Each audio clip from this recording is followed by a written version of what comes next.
Alors, nous allons commencer une nouvelle série de vidéos, toujours sur la partie 6 qui traite du milieu intérieur et de l'homéostasie, mais sur le chapitre 6.3, sur les diabètes sucrés, dysfonctionnement de la régulation de la glycémie. Alors, comme d'habitude, je vais présenter les capacités exigibles au baccalauréat, il y en a 6.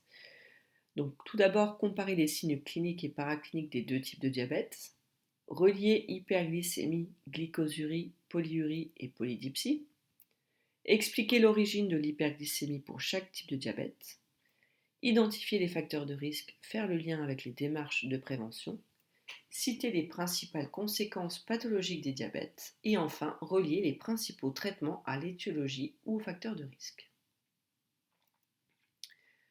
Dans cette vidéo, nous allons donc tout d'abord parler du diagnostic du diabète sucré. Alors, le diabète sucré est défini comme étant un excès permanent ou quasi permanent de glucose dans le sang. Et comme c'est sur une période longue, on parle donc d'hyperglycémie chronique. Donc là, on ne parle pas de l'hyperglycémie juste après un repas, qui est une hyperglycémie physiologique, qu'on appelle l'hyperglycémie postprandiale. Il existe donc deux types de diabète, le diabète de type 1 et de type 2. On va commencer par les signes cliniques et paracliniques des deux types de diabète. Donc là, par exemple, on voit qu'on est en train d'écouter la respiration grâce à un stéthoscope. Donc ça, c'est le médecin généraliste. Là, c'est un cliché de radio. Là, c'est une prise de sang. Et là, on voit que ce patient est donc malade. Donc dans les signes cliniques et paracliniques, vous devez être capable de faire la différence entre les deux. Donc je rappelle la définition.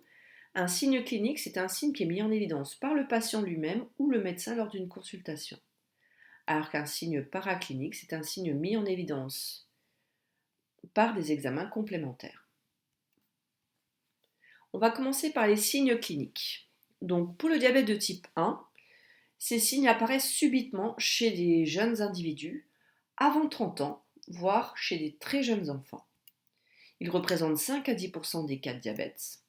Et dans les signes cliniques du diabète de type 1, on a 4 signes cardinaux typiques du diabète. Le premier signe, c'est la polyurie. Donc la polyurie, c'est une personne qui va très régulièrement aux toilettes. Donc polyurie, c'est augmentation de la production d'urine. Polydipsie, c'est la soif. Donc polydipsie, c'est une soif intense. Polyphagie, c'est le fait de manger beaucoup. Donc polyphagie, c'est la faim exagérée. Et enfin ici, on a un amaigrissement rapide. Alors, il y a d'autres signes évidemment, notamment l'asthénie, qui est une sensation de grande fatigue persistante même après du repos. On a également un état de somnolence après chaque repas, une vision qui est brouillée et des picotements au niveau des doigts et des pieds. Pour le diabète de type 2, en fait, ces signes apparaissent progressivement chez l'adultes, en général après 40 ans. Ils représentent la majorité des diabètes, entre 90 et 95%. Alors les signes sont beaucoup plus difficiles à déceler que le diabète de type 1, et ils apparaissent plus tardivement et souvent chez des sujets en surpoids ou obèses, c'est-à-dire un IMC supérieur à 30. On va maintenant aborder les signes paracliniques. Vous avez ici une photo de tube de sang. Donc le diabète est confirmé par un bilan glycémique qui se fait donc suite à une prise de sang, qui se fait à jeun et à 2 reprises. Donc il faut faire 2 prises de sang à jeun. Si à ces 2 examens, la glycémie est supérieure à 1,26, la glycémie est alors confirmée. Enfin, le diabète est confirmé. Donc là, lorsque le sucre est en excès dans le sang, une partie de celui-ci est transformée, on l'a vu dans le chapitre précédent, en lipides. C'est pourquoi chez les personnes diabétiques, on a également un autre signe paraclinique qui est une hyperlipidémie, c'est-à-dire une concentration en lipides trop élevée dans le sang. On voit ici sur ce document 1 un test de mise en évidence rapide de la présence de glucose dans les urines, la glycosurie, à l'aide de bandelettes urinaires. On voit ici le patient avec le flacon d'urine derrière. Donc il va tremper cette petite bandelette dans le flacon d'urine. Cette bandelette va changer ou non de couleur. S'il n'y a pas de glucose, la bandelette reste orange. S'il y a présence de glucose, elle va changer donc de couleur et plus il y aura de glucose dans les urines, plus la couleur sera foncée. Donc on peut faire un examen urinaire à l'aide de bandelettes réactives spécifiques de recherche de glucose et cette bandelette permet de vérifier la présence ou non de glucose dans les urines, ce qu'on appelle la glycosurie. Et donc lorsqu'il y a une glycosurie massive, on peut alors dire que le diagnostic du diabète est complété. Alors on va voir maintenant les conséquences de l'hyperglycémie. Donc l'hyperglycémie et la glycosurie. Alors l'organe qui intervient dans la régulation, c'est le rein. On rappelle ici la coupe du rein avec le cortex en rose, la médulla en orange, les calices, le bassinet en blanc, avec la circulation avec le sang qui arrive par l'artère rénale, le sang qui repart par la veine rénale.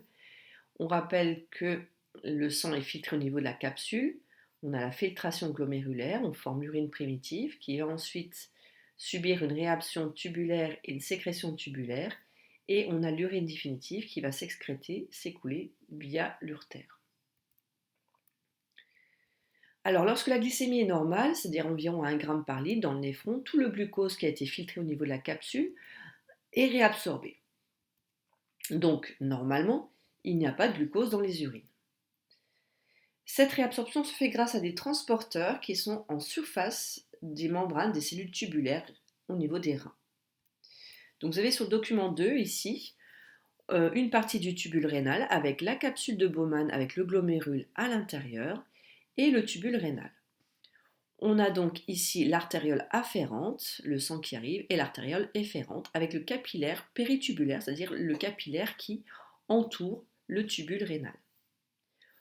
On voit ici qu'il y a donc 2 étapes. Il y a filtration glomérulaire, donc le glucose passe du sang à l'urine primitive grâce à la capsule de Bowman, donc la filtration glomérulaire. Et en 2, quand normalement il n'y a pas trop de glucose dans le sang, tout le glucose est réabsorbé, c'est la flèche numéro 2, c'est-à-dire qu'il retourne vers le sang. Et dans l'urine excrétée, ici, il n'y a plus du tout de glucose. Donc ça, c'est la situation physiologique, lorsque la glycémie est normale. En document 3, vous avez un tableau, un graphique qui montre le débit de glucose en fonction de la glycémie, en millimoles par litre. On voit ici que plus il y a de glucose dans le sang, tout le glucose va être filtré. Donc là, on a une proportionnalité, on a une droite.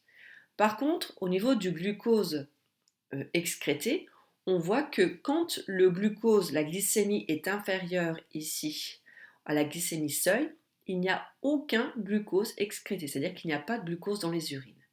Par contre, au-delà de cette glycémie seuil, donc là on est à 8, on est à 9, on a ici, on commence à excréter du glucose dans les urines. Puisqu'on voit que cette courbe est à regarder en parallèle de la courbe bleue, ici le glucose réabsorbé, puisque lorsqu'il y a entre 0 et 9 millimoles de glucose, la totalité du glucose filtré est réabsorbée, en bleu, les deux courbes se confondent, mais quand on dépasse la glycémie seuil, la réabsorption n'a plus lieu, c'est-à-dire que là on a un plateau, et quand le glucose n'est plus réabsorbé, l'excédent de glucose reste dans l'urine définitive.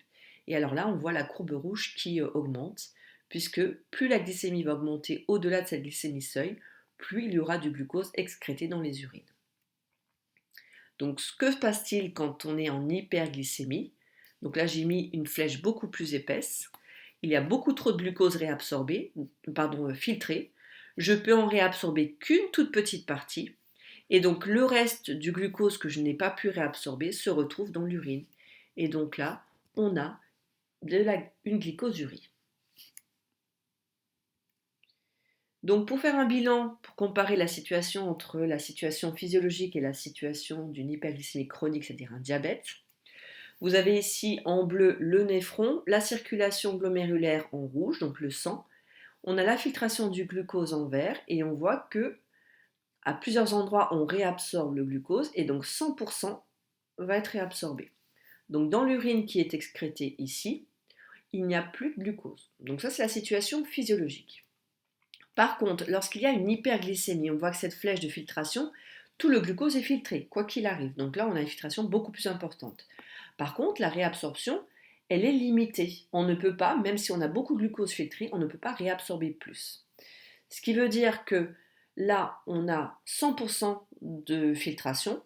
Là, on a une réabsorption partielle seulement, puisqu'on a atteint vraiment le transport du glucose au niveau tubulaire.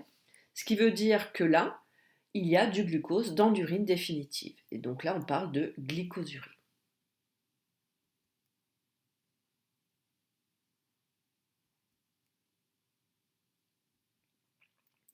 Vous avez en fait ici un schéma pour montrer en fait ici de nouveau la circulation sanguine, le glomérule, la capsule de Bowman, le tubule rénal.